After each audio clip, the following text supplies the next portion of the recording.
Hey friends, welcome back for another episode of Keep It Wausome, the show that brings you the most interesting, quirky, and fascinating people of central Wisconsin. I'm your host, BC, and today kind of have a special episode set up. I'm going to tell you about that in a second, but first, I want to give a shout out to our sponsors. Big thanks to Scani's Alehouse and Eatery, to Campbell Haynes Menswear, and our newest sponsor, the Verve Salon. Love what you guys are doing. Support those businesses and help keep it local. Well, today my guest is my former producer, and he's guest producing today. Also happens to have a new single coming out. His name is Harold Melo. You may have heard of him as the guitarist and songwriter from Substyle, but he's here today to talk about his new single and whatever else we conjure up today. So how you doing there, Harold? Pretty good. How are you? Good. So tell me about the new single. Basically, after COVID happened about a year ago, I locked myself basically like in this room for maybe a couple months. I feel like this has been a theme of your life. Like you decide to do something and then you kind of lock yourself into a room and get it done. It's the best way to like quarantine myself and like just being able to be productive. There were no shows. Everything was canceled. And right before quarantine, I wanted to write lyrics or be more involved with the lyrics and be able to sing, which I'm still very like nervous about and everything. Yeah, me too, man. And it was like I need to figure it out how to write and just develop my own thing and read books and stuff like that. So I wrote this song about a year ago, and I wanted when I was in Substyle, I was going to give this song to Substyle or try to figure out if I could work it into Substyle. Yeah. And finally, like almost like after a year later, after writing it almost, I'm releasing it. Not in terms of like I want to perform the song live, nor I want to get anything of it, but almost I realized that to write music, to write lyrics, you have to exercise the muscle of writing. Yeah. But at the same time, there's another part of like you got to also release it. So you can feel and learn from it when you release it, when people listen to it. It's not about, to me, there's not about how many people listen to it or anything, but just the exercise of releasing something that you're working. So I guess we got to back up now because you said you were planning to give it to Substyle. So that implies that you're not anymore. Now tell me about, I think you and I have talked about this offline, but what's up with Substyle? I left Substyle about, I don't know, like around September, end of September. Really? Nothing like, there was no like bad vibes or anything. Yeah. It's just more of nothing is going to happen for the next couple of months. I felt that I wanted to do some things on my own. I wanted to figure it out. And to me, there were no plans that were going to happen that I planned before with Substyle. Yeah. And I think like just leaving Substyle, it would have made me push myself more into being more independent and trying to figure out. Also, I realized, and especially with this single, I'm realizing that I don't want to, for a period of time, I started playing music and then I started performing. Yeah. And to me, my goal for it was like, how can I do this more often and make more money of it and like be more, just make money out of it. And my passion for music started like just kind of diminishing. You were kind of the driving guy behind Substyle from what I had kind of gathered. Like you did a lot of the outreach to get gigs, and I think you were sort of the planning guy behind that. Was it hard to kind of walk away from the band? And do you see it as a permanent thing, or do you see it as a temporary hiatus? I was in charge of it all, and I think that's what wore me out in terms of like, because to me, most of the time to me was 70% being in charge of non-musical stuff, and I needed to have more energy to, when it came to rehearsal and stuff like that, to bring that energy to like now writing to the music. So to me it was Substyle, or like just playing music in general, was like 70% business and 30% enjoying how to play music. That doesn't sound like a ratio that you would enjoy. No, I mean, after a while, I was very driven, and It's kind of necessary, though. It is necessary. Any band, I mean, no matter what you do. I did a story a while back about, I called it making the band, but the whole story was kind of about the business side of music. And what I kind of gathered from talking to different musicians at different levels of success was that you really do have to treat it like a small business. You know, you have to have a marketing plan, and you have to have a plan for how you're going to grow and how you're going to grow your audience and kind of the products you're going to create. And that's a big part of it. When I talked to Tom Jordan of 20 Watt Tombstone, he actually took marketing classes. Like, he went to the tech and taught himself marketing, and they come out with like new products all the time. They'll have like skateboard decks and t-shirts. And that's someone who I felt like really has the business side of it, of being a band down. He's like, he told me, he's like, we make very little money from, the money we make from gigs is probably like 30% of our income, and the rest is all merchandise that we sell at these places. Yeah, and that explains to why when I was in Substyle, I was not only gigging with Substyle, but I was gigging with Substyle and other bands, and like with Brad Emanuel, with Billy, with just as many bands as I could, just to, one, get better, and two, like, make money. And like, I would gig like every Friday, Saturday, and sometimes Sunday. Sometimes I would have 2 gigs back to back. But that explains to why, like, to me, when I started Substyle, it was more of a creative idea of like, okay, how can I do this? And then it started becoming like a business, and then planning ahead and trying to figure it out. And nothing is wrong with that. But I started losing the vision for why I wanted to play music. And that's very different when you go play with Brad Emanuel or with Billy. Like, you're kind of just showing up and playing guitar. Yeah. You don't have to worry about the business side of it. No, like I don't. Yeah, I don't have to talk to anybody. I just get paid at the end of the gig, and it was more about being creative than about like doing any business thing. Yeah, and I wanted to ask you too, like, how did you develop the skill to be able to just sit in and play with musicians? Like what did that look like early on when you taught yourself guitar? Because like I think the story of you teaching yourself guitar is super interesting, and we kind of touched on that on the last podcast. But I'm really interested in how you got comfortable playing with other people and how you dove into that.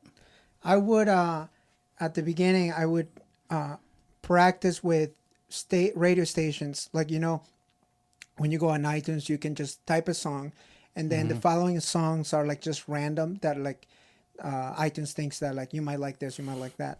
So I would do that, and I would improvise with whatever. Most of it would be blues. So I would get random songs that I would never hear, and I would just try to improvise and see like, okay, what can I do this? What can I do that? And then it would go to the next song. And then I was able to apply that when I would go to open mics, and I would go with Brad Emanuel, and it's just like, hey, can I sit in?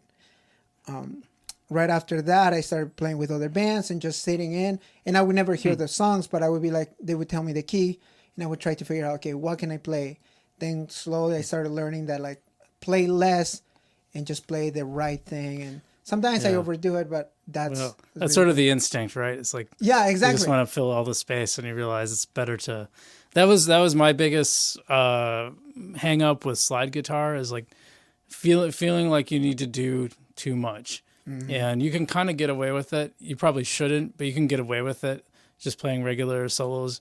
But you can't get away with it on slide. Slide just does not let you do that. One thing I try to think about it, like when people are listening to a song, you're listening to the singer, which the singer is doing always the melody, is singing the melody. Or an instrumental, there's a melody that is being played by an instrument. So you want to always be listening while you're playing, more than you're trying to think of what to play. You're listening, okay, they're just singing that. And there's a space in between a melody or a phrase. So you try to play in between that, or just play with the melody in terms of just harmonizing or trying to just lay texture instead of trying to be another melody or counter melody. So it's more about playing less and just trying to fill in. And maybe if you're playing in a song, you're playing like in the single, I'm playing slide. And I was trying to figure it out. Well, at the beginning on the first verse, I'm just going to be pretty just vocals and guitar. And the second one, I'm gonna just lay some texture in a couple lines just to keep it more interesting. And then at the end, it just grows into a counter melody between the acoustic guitar and the slide. And so you're trying to build and build and build. And the more you practice building a song up, then the better you get. And then you're realizing, okay, I'm overplaying here. And you're just more educated on when not to The first time you went and did this, you went and asked, was it Brad Emanuel? Was that the first time? Yeah. Right. And, what, were you nervous doing this? I was very nervous, but I wanted to play more than being nervous. I just wanted to just play guitar. Didn't matter how many people were watching or anything. I just wanted to play with people. And how was Brad? Is he like, hey, sure, go ahead? Or was it like a little like, I would, I think he's always very open to play with people. But at the beginning, I remember I knew he would say yes. And it was open mic? It was open mic. So that's usually a little more... People are a little more open to that kind of stuff than you wouldn't just walk up to someone in a gig and be like. I mean, at one point I was able to just do that. Maybe you would now, yeah. Yeah, like now, like I think some people trust me into like, if I play, they believe that I will play the right thing. And you ended up playing in his band, right? Yeah. And because of every Wednesday he would host. I would go there, ask if I could play. I would text them before going to the open mic if I could do it, and I would bring my amp and stuff like that. And due to that, after a year or a couple of years later, he formed a band to play at the Hodeg for a competition, and it was cool to like win the Hodeg with him and like finally like almost like a full circle of like, bringing everything together. It's funny that a bunch of my friends have played with him. Both Allen brothers. Right. I was never in a band with Brandon. I was in a band with Bob. Mm-hmm. Brandon came after, but I did jam with him a few times. Yeah. Like in the early days. Mm-hmm. Which was incredible to watch Brandon become the drummer he was. I mean, the dude just practiced and practiced and practiced. And I remember when he first started, and then like a year later, it was like, wow, where did that come from? Well, it came from tons of practice, but very cool. So, at what point did you feel comfortable doing that, by the way? Did you set like a goal for yourself, or did you just one day say, you know what, today's the day? I'm always curious about how those things come about. I don't think I'm ever comfortable. Yeah. I'm constantly, it's almost like on and off. Like sometimes I'm realizing now that the goal every time I'm improvising or I'm trying to come up with something is to play what's playing in my head. Especially if it's a melody or something or a counter melody, I'm trying to play what's in my head.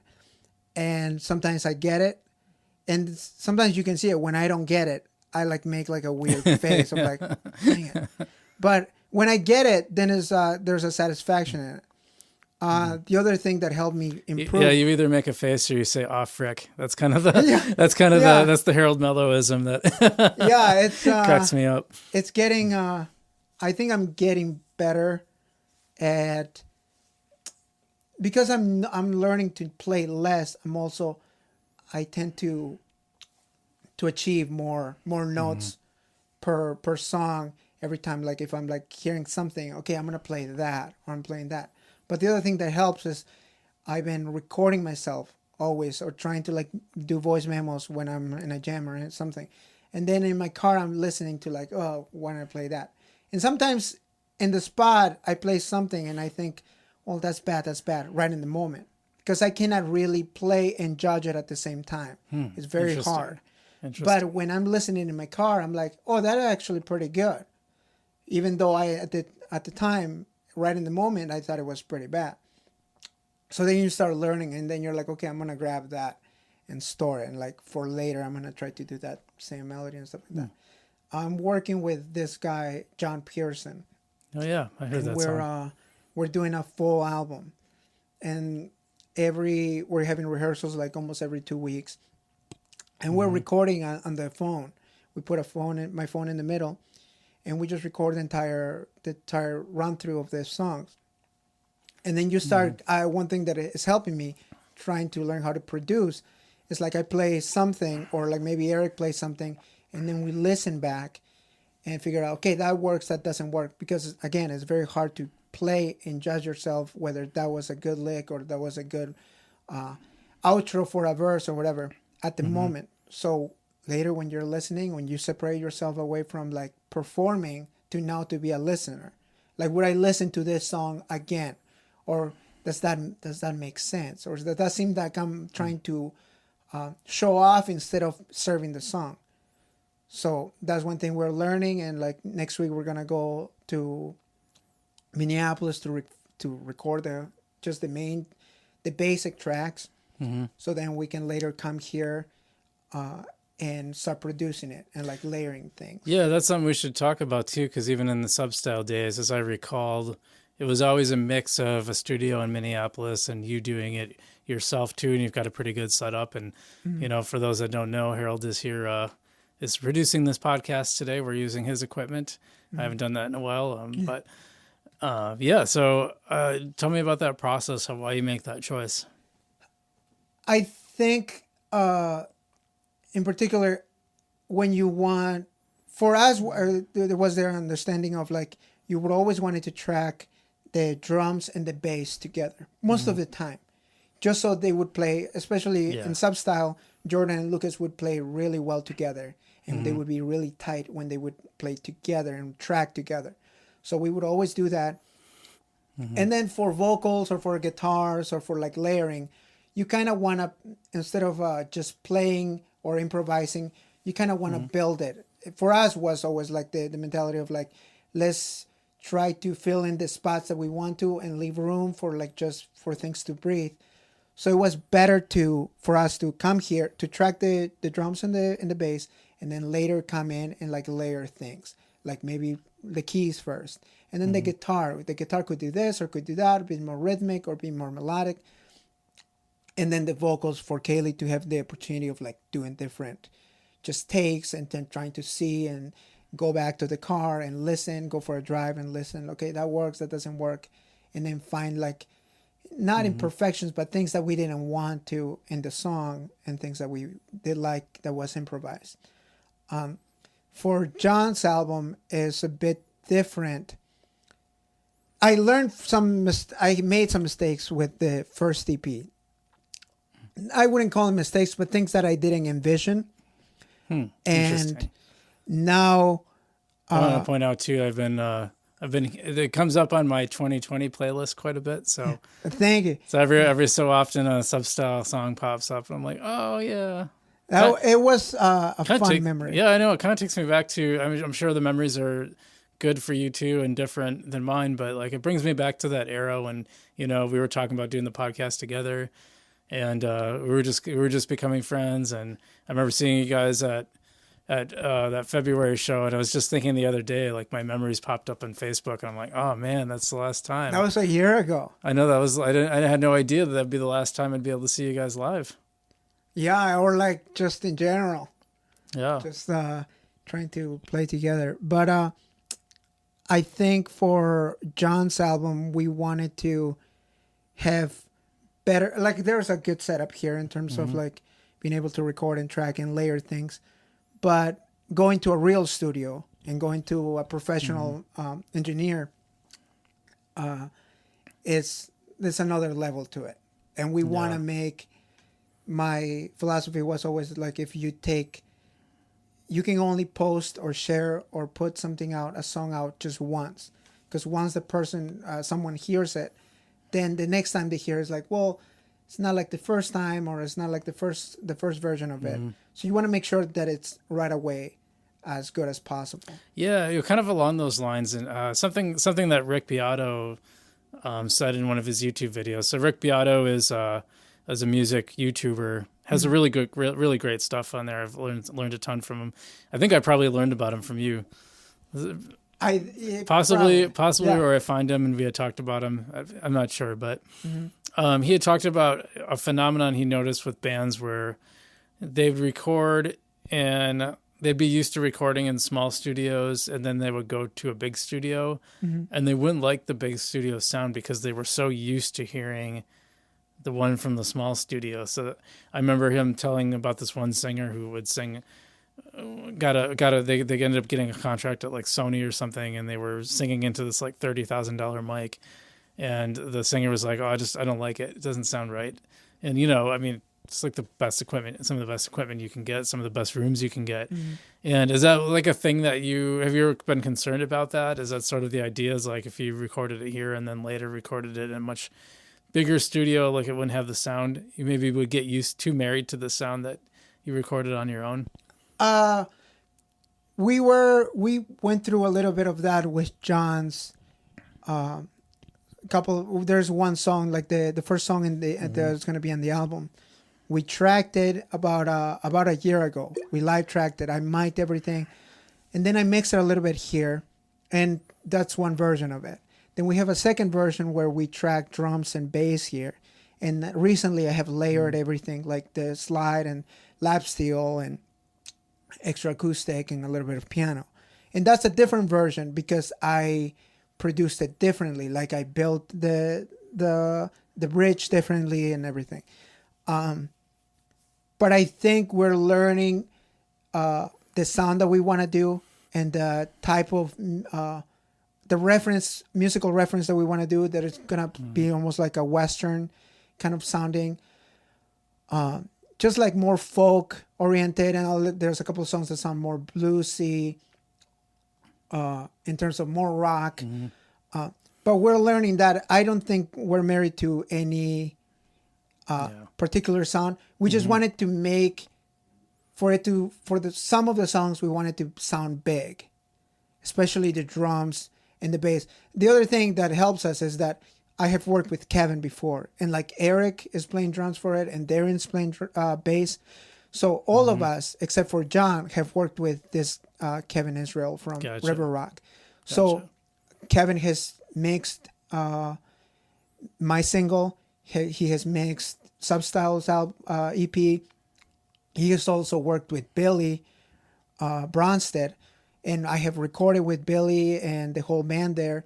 So we all know Kevin, and we know what he wants, and he understands what we want. And it's really nice to have a relationship with Kevin before even having going there. So this is not like the first time we're working in that studio. It's like we have worked I have worked like 3-4 projects now with Kevin. How has your approach changed when you worked on Substyle stuff versus with John, versus with Billy, versus with stuff that's your own? Okay, so, with Substyle, it was, I think, I still have this influence in terms of in a way, more funk, more pop, and there was more layers that we want, more different sounds that we could tap into. Like, I think Saints worked with the music, just funk guitar or even lead, like just more rock, kind of overdriven. Backup vocals we could do. I think Jordan and Lucas, everybody in the band was very well informed in terms of like music theory. So we could work with a lot of like different ways that we could write the song or like play it. With Billy, it was more, Billy has a song and he kind of has a vision of like what he wants the song to sound like. And it was more folk and more like earthy sound. Yeah. So with Billy and John, you're more like a session player almost. Obviously, you're being a recorder too, but with Billy, producer. I was more of just the guitar player that would play different than Billy, so I could add a couple of things. Because everybody would add a bit more of their own part instead of like once in a while I would have an idea, or Darian or a John Knife that was the drummer. He would like, everybody would contribute and like, hey, we could do this or we could do that. With John, it's a bit different because I met John about a year ago at a Feed the Dog show. And he saw a couple of my videos on YouTube.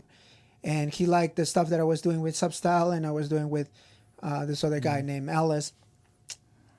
And with John, it's a bit more of he has a song. And during the rehearsal, we kind of play what we feel. We record it, we listen back. And what the goal is track again the drums, the bass, the acoustic guitar, or the rhythm guitar that John is going to play, and the vocals.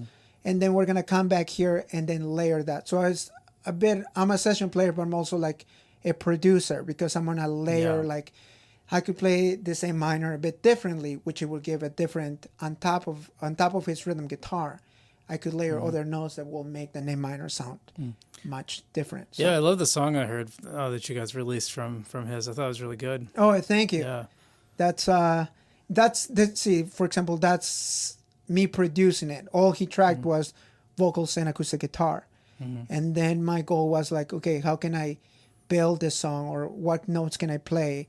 So I play the bass and then lap steel and a little bit of keys. He's got the chassis and the wheels, and you're putting all the stuff on the steering wheels and trying to figure out other parts of the car on. The cool thing about going to the studio is that we're gonna have Eric on drums, and then Darian. And Darian already is doing much of the heavy work in terms of what he's gonna play on the bass and how it's gonna feel or how it's gonna move.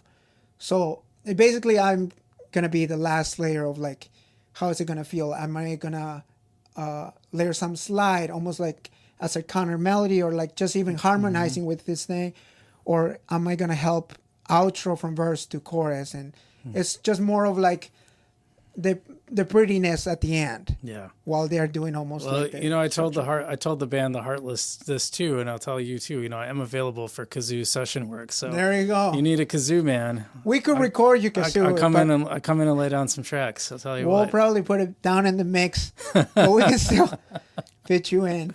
Nice. So I noticed like. You shared the preview of the song. I know the whole song isn't out yet, but you shared a preview on social media. Yeah, it sounds great, by the way. Thank you. Hey, by the way, can we play a little bit of it? Yeah. We'll add it afterwards. Yeah, okay, for sure. We'll play it right now. In the valley shadows, I see a light. My wife and kids, and a little cat. It's not too late to find my way. It's not too late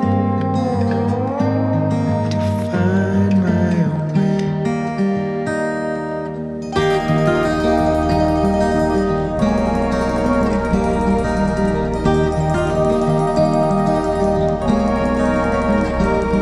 A few seconds ago. That's a way to forget. Well, yeah, it sounds great, man. Thank you very much. So I really feel like you took a lot of influence from Billy, because it has a very country kind of feel to it. I mean, you could say that, but It's probably the lap steel. That's the reason I say that. It was more of it's a mixture. If I could give you a link to a song, could you put it like at the bottom? It's from. Yeah. I started after quitting Substyle. I wanted to quit music in general. In fact, you know what? I would say Americana more than country. That's at least the vibe I get. But yeah, I'm sorry. Yeah. But I'll explain why this is. Yeah. So I started. So after like in September, I like left Substyle. You wanted to quit music. And I wanted to quit music because I truly felt very I didn't want to play guitar. I didn't want to play anything. And I don't know. I just felt I didn't want to be part of anything. And you didn't tell me that, but I feel like I sort of got that sense. Yeah. One of the times we jammed together a couple times, and one of the times we jammed together, you seemed into my stuff, but not into your own stuff. Does that make sense? Yeah. Like you were still interested in what I was coming up with, but you just seemed sort of uninterested in like what you had written or I mean, I think the one song you played of yours was something you had showed me the previous time. Mm-hmm. So I kind of got that sense, but tell me more about that. I felt very lost into why I was doing it. And I was always, when everything was normal, every time I would practice or I would play, it was always for like the next show or for like whatever plan I had, like for Substyle or for the next album for Substyle, what's going to be. I always had something to look forward to and I had a deadline and I had to work towards it.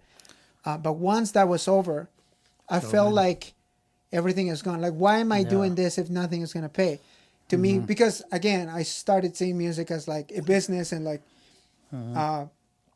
it was about making money and not about enjoying to play music. Yeah. So I wanted to quit music, and I started kind of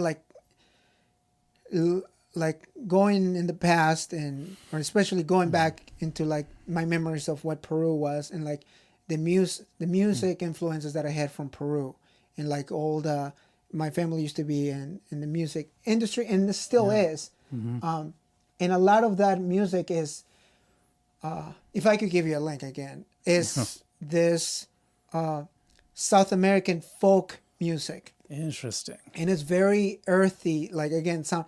And that's why I believe I like folk music or even singer-songwriter kind of music.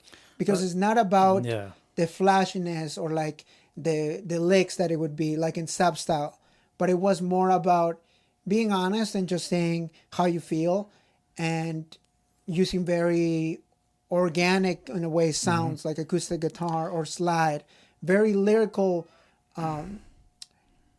instruments in a way, especially the slide that has this kind of a vocal quality where like there's no frets. Everything, it can just bend into one note into the other. I think that's why I got an Americana vibe, because it has, I would say Americana tends to be very earthy. In fact, I would say that's sort of the difference, if you were going to differentiate between Americana and country, is that Americana has more of an earthy kind of, I don't know, I just always sort of picture like a dusty field with a broken wooden weathered fence or something, but that's sort of the image I get in my head. And I sort of got that same image from, and I think you even chose like a very Americana looking cover for it. Okay. So for example, the cover of the song, so I want to go back after I had like that revelation of like, why am I not more proud about my heritage? You know, because once I moved here, I was very lost in who I was, because I couldn't be Peruvian in terms of, I couldn't be myself because I wanted to fit in, because I wanted to be normal. I wanted to be like everyone else. So I didn't want to like, speak Spanish, or like I didn't want to like say anything about my culture or the music. I didn't want to play anything loud. And music was very attached to my Peruvian past because of my family that were very to that. So at the beginning, I always hated music, and I was very resentful with music, because music was always in my life, in the business aspect. Because my family would play, my uncle especially would play music, but I was always resentful, and like we're always there very late at night at the concert, and we're counting money, and we cannot even watch the show because we're like just doing all the tickets and counting like the profits and everything. It was never about like the passion of it. Like that's how I saw it as a little kid. That's a good way to hate music. Exactly. Basically have it be something you can't even enjoy, and you have to like be behind the scenes doing it. So so then that speaks to like why I wanted to just quit. But now that I had like this time of like not playing guitar at all for like the longest, which was like a month and a half, I would touch the guitar, but like very, very little bit. And I started going back on YouTube, watching or trying to remember what the names of the songs that I would listen to. And I would try to like... You mean back in Peru? Back in Peru. Yeah. And like all these music videos that I would watch as a little kid. And it was just normal for it to see. So then I started digging the songs that I wrote like a year ago. And a lot of it was the songs that I recently wrote wasn't acoustic. Because with Substyle, writing Substyle, I could write on the electric, or I could write riffs, then record it, and then I could try to come up with a melody, or Kaylee would come up with a melody. Yeah. But now that I was alone, the acoustic was the best way to write something, sing on top of it, and write the lyrics, and then just try to layer things. It was much easier than to, okay, what is the drum going to do? That doesn't matter. It's what about what I'm trying to say and what am I going to play on the acoustic guitar? And that's what I got from like, okay, why don't I dig more into my past and try to bring that sound and merge it. So on this song, you hear a bit of piano, but it's like a synth, it's a Juno, so it's a plugin. but I try to merge that with what I would have played or the sound that I would play in Substyle, but just very, just make it sound that it belongs to it, not an 80s sound, synth, but just something that would go along with acoustic guitar and with the slide. So this seems like an evolution. I mean, this is like you being like, you know what, this is who I am and I'm cool with it. Yeah, and I think I'm ready to embrace of the past of like, that's the music that I used to listen to. So what can I take from that and use it to express myself or to tell something about me or the things that I'm going through. And the cover art is, I had a vision for what I wanted the cover art, and I wanted to have more of a photograph feel. And I was going to take this picture, and I had like all this planned.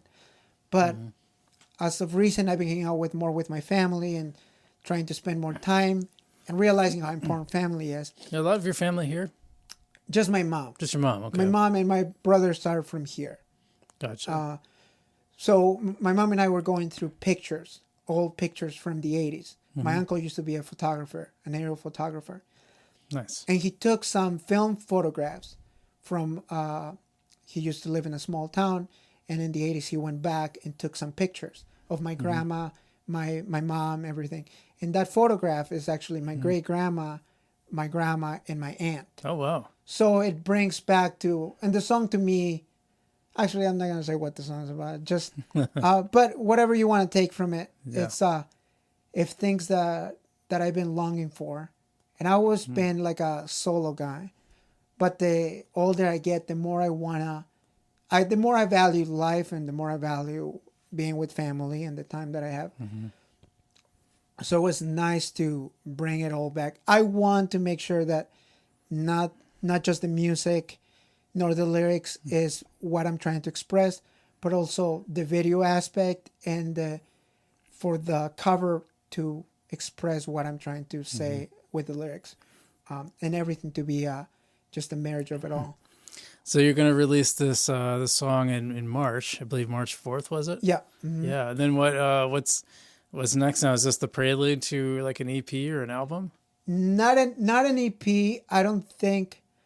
I mean, to try to gain the strength in a way to like, just I'm very shy at singing. There's only a few people that have heard me sing, and I'm very. I think I'm one of them. Yeah, and like, but the more I've been writing, the more trying to like come up. I'm just trying to express myself. I'm not trying to be a singer. Sure.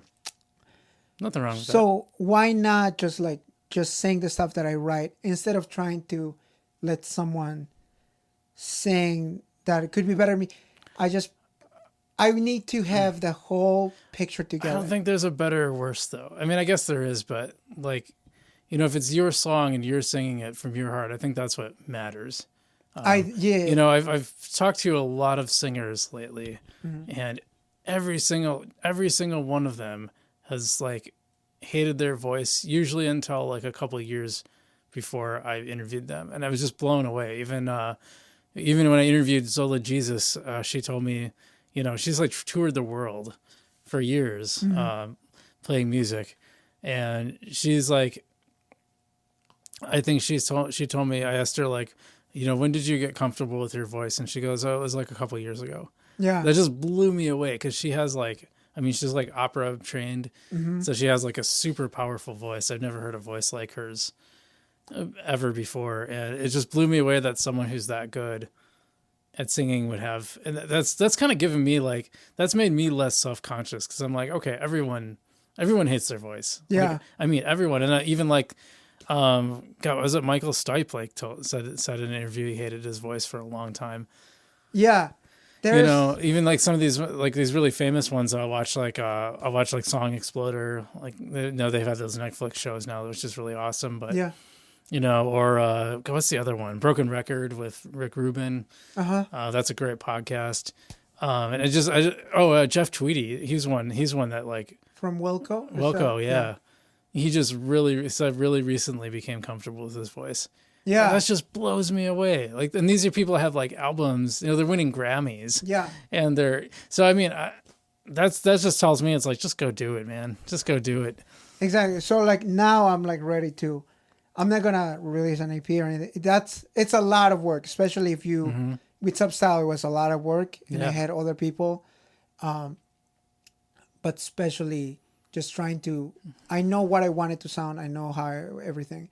Now I'm got into like doing like mood boards, and I have a file on my computer of like think for the next single, and I Interesting. know okay, this is the aesthetic that I want for the artwork and stuff, and just bring things that I see or videos that I see. I'm like, okay, this is what I want, or this is the instruments that I want for sure. So I might have like one or two people be part of it, but I already like I have a demo of it all and everything. It's everything ready, but it's now like I want someone to play drums and I want someone to do little things around it. But the lyrics are done, the sections are done, everything is done. So in between, my main focus right now is just John Pearson's album, and then in between that time off, like just a couple of days, just work on my own stuff slowly, making sure that it's good and making sure that I really like it, and have a couple of weeks with it. Sitting. So you've really transformed yourself, as many of us have during COVID. You know, obviously the gigs have almost all dried up. Yeah. I think they're starting to come back a little bit, but so you sort of like reinvented yourself as a solo artist, a recorder, you know, a producer. Yeah. Still a session musician. I think you were doing that. You've always kind of done that. And what do you think that looks like when? And I hate to say this because I mean, I think COVID's always kind of be there in the background a little bit. But once things sort of normalize or get close to normal, you know, what do you think your music career looks like at that point? I don't think I want to perform as much as I used to. Really? I think I'm gonna keep doing. I think like again, it's just more about the main two projects that I want to do is just John's and my next single. You think you'll miss performing? What's that? You think you'll miss performing? I mean, I think I'll have a couple gigs here and there, and like, but I don't think I'll miss it as much because everything was. It was always performing for the next phase of what I'm performing, so I want some point tour, or I'm performing so I could promote something. Did you get a high off of it? Or were you too nervous about? Or was it more like? Did it feel more like a job?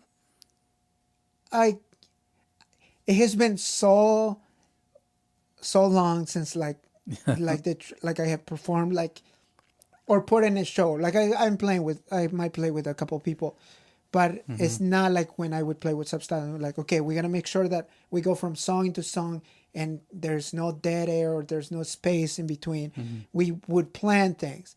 And it's been exactly a year ago that I do not remember what I felt. I was just curious. Like I always felt like when I played in bands in my 20s, it was always a mixed bag. Yeah. Performing always made me pretty nervous. It wasn't as bad when I was on bass. Because, you know, I wasn't like the front person and most of the focus wasn't on me necessarily. Although I had one song with a solo that I always got a little nervous for, but not bad. But I did remember getting kind of a high off of it too. Like, it was exciting, but you know, I almost wonder if it was more like having done it. Like I felt really good having performed more so than in the moment. I was just worried about getting everything right and, you know, putting on a good show. And then afterwards, you kind of felt like, yeah. I think for me was more of a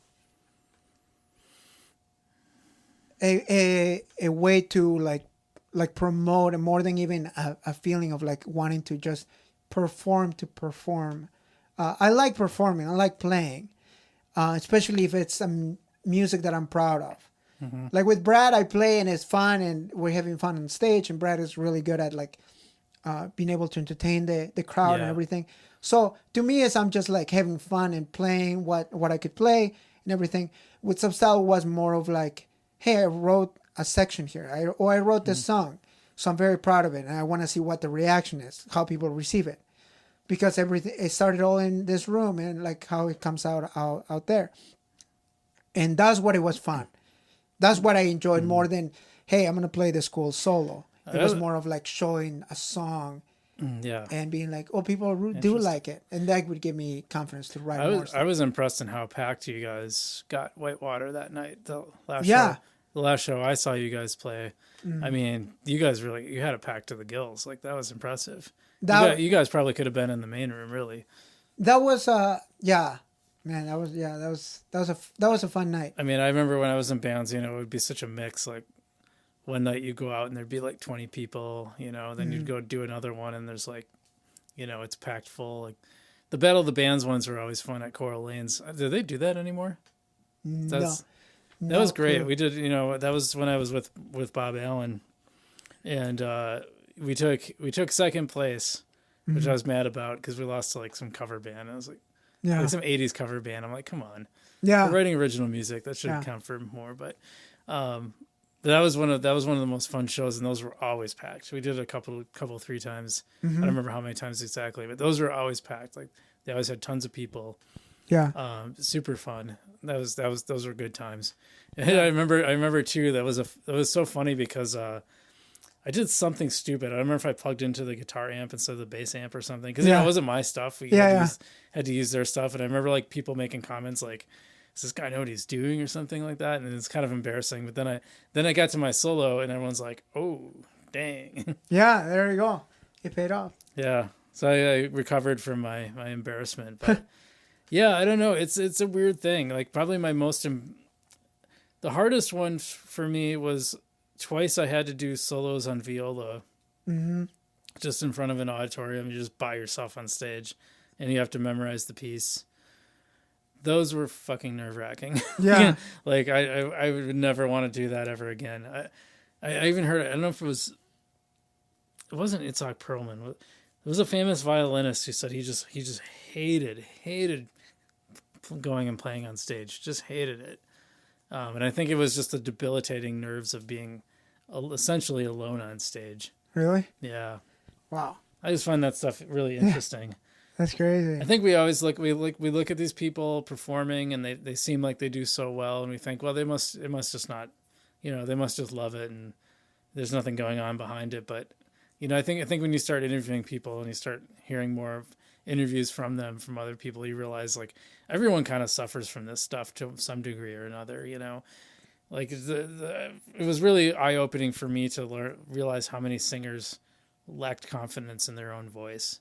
And that made me feel a lot better because I'm like, well, if they don't have the confidence, it's fine that I don't either. I'll just go sing, That is, yeah. I guess, that shows you like the behind the scenes of what truly people are doing. And it makes you feel like you are, they're human. So it will give you the confidence to do your own thing as well. So you're one of my guitar heroes, but who are your guitar heroes? Right now, I think, I like Mark Liateri. He plays with Snarky Puppy. Now, I'm not a big fan of Snarky Puppy, but I'm just a fan of the guitar player. I haven't had, I don't know. I don't think I have like another guitar. I like the way he plays and I like other guitar players, but I'm not I was never a guitar, just like I love this guitar player. You really love songwriting. Yeah. I just love, the songs. Maybe I should ask you that then. Like, what songwriters are you geeking out about these days? Okay, I've been listening to a lot of Bob Dylan, Madison Cunningham. Yeah, and you guys can't see it, but like his walls are filled with pictures of Bob Dylan. Yeah, I just found this magazine that I had for a few years. I wanted to just add some things, but I like Madison Cunningham. She's really good at like just painting pictures. I like songwriters that paint a picture or tell you how they feel, and when they tell you, it doesn't feel forced. It just feels very natural. It feels like a conversation, or the way that they say something, you can sing along and make you say like, that's how I also feel, or that's what I've been longing for. I I've been listening to a lot of, again, like South American music, like folk, and regaining in a way my Spanish and like understanding, okay, well, it's cool to listen back because when I was younger, I would listen to those songs and yeah, I would understand the lyrics, but not to the depth of like, wow, they're going through something, nor I would understand the music theory behind it. Well, what chord are they going? They're going to the fourth and then the fifth. Well, now I'm like, oh, that's all they're doing? Like they're just going from A minor to a G? Isn't that interesting?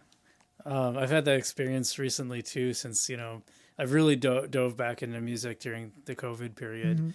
And it's been interesting to go back to songs that I might have liked as a youth and just realizing how much actually went into it. Either sometimes how simple they actually are, or the opposite. You know, I liked Alice in Chains in the 90s when I was a teenager, dating how old I am, by the way. But I really had no idea how much amazing musical stuff was going on with them. Like, I mean, the harmonies that they had were just incredibly complex. The music that he would write has like a real complexity from a theory standpoint that Lane Control would write. It's just, wow. Yeah. Jerry Cantrell, excuse me. But Lane Staley and Jerry Cantrell. I can mix them up. But yeah, Jerry Cantrell is just like, his songwriting is just out of this world. And yet those songs just like hit you in the gut. But that also shows you in a way that the first time that you were listening to those songs, you were not paying attention of like truly like exactly like the harmony or like, wow, that guitar solo. You were not hearing, you were just hearing the whole song together. And that's why you liked it. Yeah. And I think that's the new approach. Like when I was Substyle, I wanted to like, it has to sound like this and it has to sound like that, like in terms of like just musicality. It has to be, there has to be more information in the lick that I'm doing versus the whole message. And that's why stepping back, and now that I'm doing my own thing, I can just like, well, this is how I feel.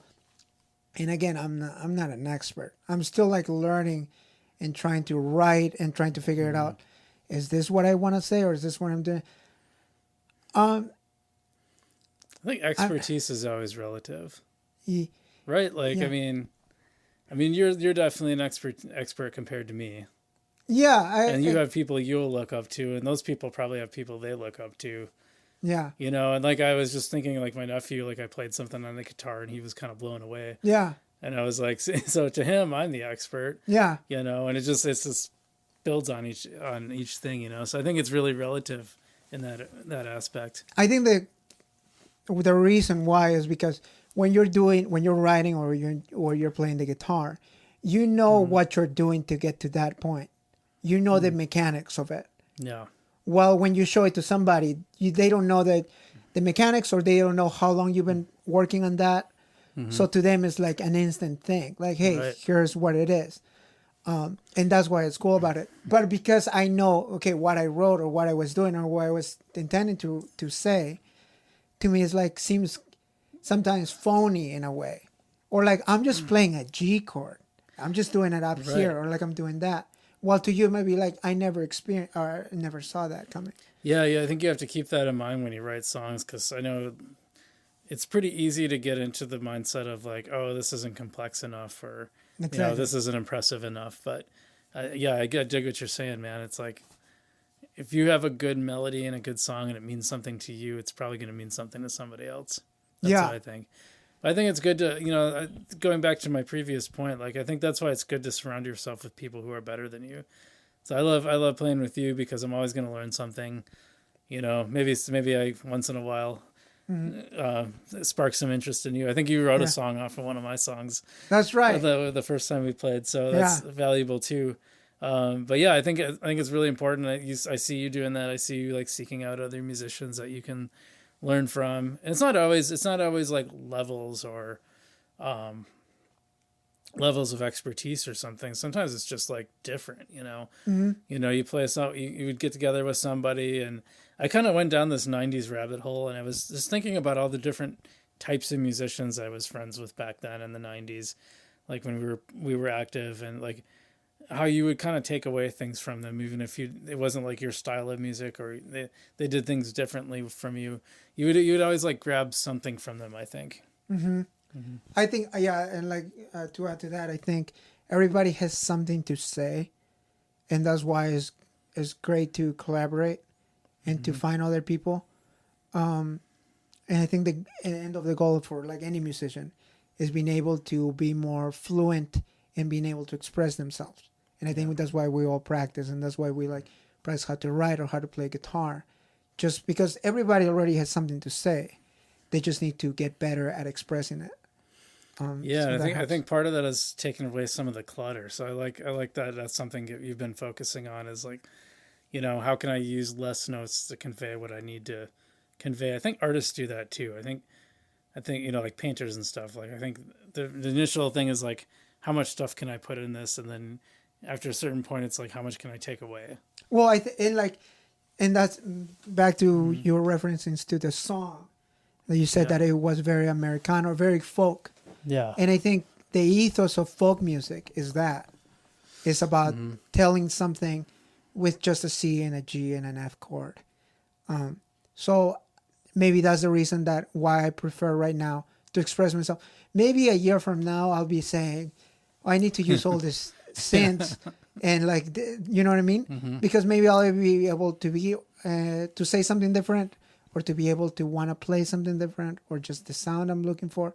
But right now, I think of how things are out there, you just need to be very introspective and like see what's inside, or like why are you taking a certain way. And the only type of music right now that will help you express yourself and just say what you feel or how you think is folk music. Is the easiest way, because the main message is how you feel. So folk music carries that message very well. Yeah, I agree with that. Very interesting. Yeah. Cool. Well, if people want to find it, if people want to find the new single, I think there's a way they can sign up. They can how do they refer to it? Pre-save. Pre-save, yeah, that's right. But whenever this comes out, if it's before March 4th, yeah, they this can will be pre-save out. it. Yeah, so then This will be out. Yeah, this will come out March 4th, I guess, is our plan. So then the song will be, if you put a link, it will be on Spotify. It will be on all streaming services. And then I record. Tell people what it's called again. It's not too late. Not too late. It's not too late. But I also have when I was tracking it, or when I was recording every part, I made sure to like record while doing the takes. So a video will come out also on my YouTube channel. Gotcha. That's just Harold Melo, right? Yeah, Harold Melo. And are you Harold Melo on Spotify? Yeah, I'll be. Yeah. I made sure to. There's another Harold though, but that's not it. We can kick him off. Yeah, I'll make sure to put my face on the on the profile. So yeah. Are you gonna have the hat? I think you should have the hat. I'll have the hat, and I'll have the guitar probably. So we'll see. Perfect. All right. Well, we don't need to see Harold anymore. But yeah, that's awesome. I'm looking forward to having it be out, and you'll be able to hear a little bit of it you probably heard a little bit on the podcast. Now you can go hear the whole thing, and make sure you hit the like and subscribe button for Mr. Harold on his YouTube channel. That always helps. Yeah. Thank you. What are you up to now? 200? Yeah, close to 200. Nice. Close to 200. 198, which is another 802, and maybe I'll create another YouTube accounts. Yeah, so I can reach 200. Oh yeah, just keep creating them and liking each other. Yeah, that would work. See, I got 1,000. Well, you can't get monetized unless you got 4,000 hours of watch time in the last 365 days. Now I might be close. Are you close? I just realized that there you go. A few years ago I made this video, just fun video about dartball. Mm-hmm. And that one has 4,500 views. Jeez. So we're close there. But I've been putting videos for a long time, just for fun. Mm-hmm. So I think over years, like, you start collecting. Yeah, I really loved the Substyle videos you used to do.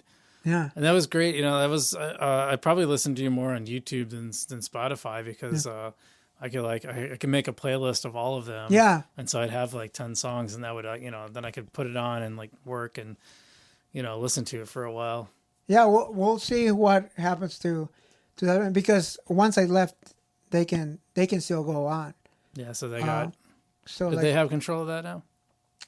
I mean, yeah, it's up to them where they wanna go. I don't Gotcha. know who is still in the band or anything, but yeah, You guys still hang out at all or no? yeah, I hang out with some of them, but because of COVID and everything, Yeah. and because I've been focused on this, every year I take this February where like I don't hang out with anybody, or I Oh. don't see a lot of people, Nice. and usually I try to write a song and So everything. I'm on the in group. So now I'm Yeah. this the only exception. Nice. Yeah. Nice.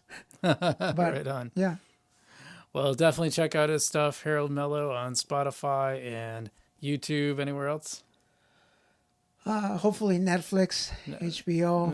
Netflix. Check him out. Yeah. Harold Mello, the documentary. Yeah, my stand-up special. So I'll be dropping that. It's a good time to do that. you Yeah. know? Man, everyone's getting those Netflix deals There we now. go. It's a big deal. Well, I'll keep an eye out for you on Song Exploder too. Hopefully they come to a video. That'd be One nice. day. One day. Yeah. All right. Well, that's it for us. If you're still listening on YouTube, hit the like and subscribe button. Helps us grow the channel and grow the podcast. And I want to thank Harold for being on today. He's one of my good friends and super excited about his new song. And I'm always excited about anything he does musically. And cool. So great. Thanks for watching. We'll see you next time.